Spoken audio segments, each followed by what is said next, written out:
வணக்கம். நான் உங்க அன்புமணி பேசுறேன். கரம் கோர்ப்போம், காவிரி காப்போம் என 3 நாள் விழிப்புணர்வு பிரச்சாரம் செய்ய இருக்கின்றேன்.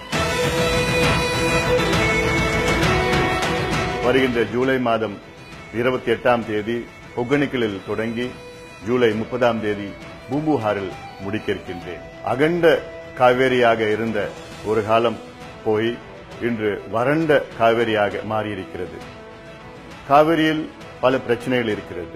என்னுடைய பயணத்தின் நோக்கம் காவிரி மேலாண்மை வாரியத்தை உடனடியாக மத்திய அரசு அமைக்க வேண்டும் என, கர்நாடகாவில் மேகதாது அணை கட்டுவதை நிறுத்த வேண்டும் என, கர்நாடகாவில் பெங்களூர் நகரில் உள்ள கழிவுகள் அதை தடுத்து நிறுத்த வேண்டும் என, தமிழ்நாட்டில் சாய கழிவுகள், திடக்கழிவுகள், ரசாயன கழிவுகளை எப்படியாவது தடுத்து நிறுத்த வேண்டும் என, கேரளாவிலே அட்டப்பாடியிலே தடுப்பணை கட்டுவதை நிறுத்த வேண்டும் என, மிகப்பெரிய பிரச்சனையான மணல் கொள்ளையை நாம் எல்லோரும் சேர்ந்து அதை தடுத்து நிறுத்த வேண்டும் என, காவிரி டெல்டா பகுதியை பாதுகாக்கப்பட்ட வேளாண் மண்டலமாக, அதாவது புரொடெக்டட் அக்ரிகல்ச்சரல் ஜோனாக சட்டம் வடிவம் கொண்டு வந்து அந்த டெல்டா பகுதியை பாதுகாக்க வேண்டும் என, ONGC நிறுவனத்தால் மிகப்பெரிய ஒரு பேரிழவு காவிரி மண்டலத்தில் இருக்கிறது.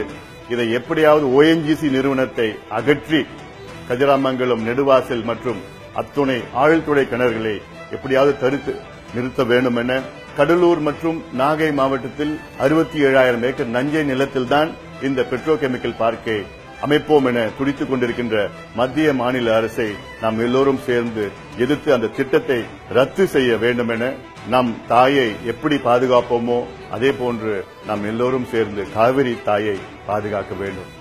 விவசாயிகள் மட்டுமல்ல, இளைஞர்கள், குறிப்பாக பொதுமக்கள், நீங்கள் எல்லோரும் இந்த பயணத்திற்கு வர வேண்டும். நாம் எல்லோரும் சேர்ந்து காவிரி தாயை பாதுகாப்போம். நன்றி.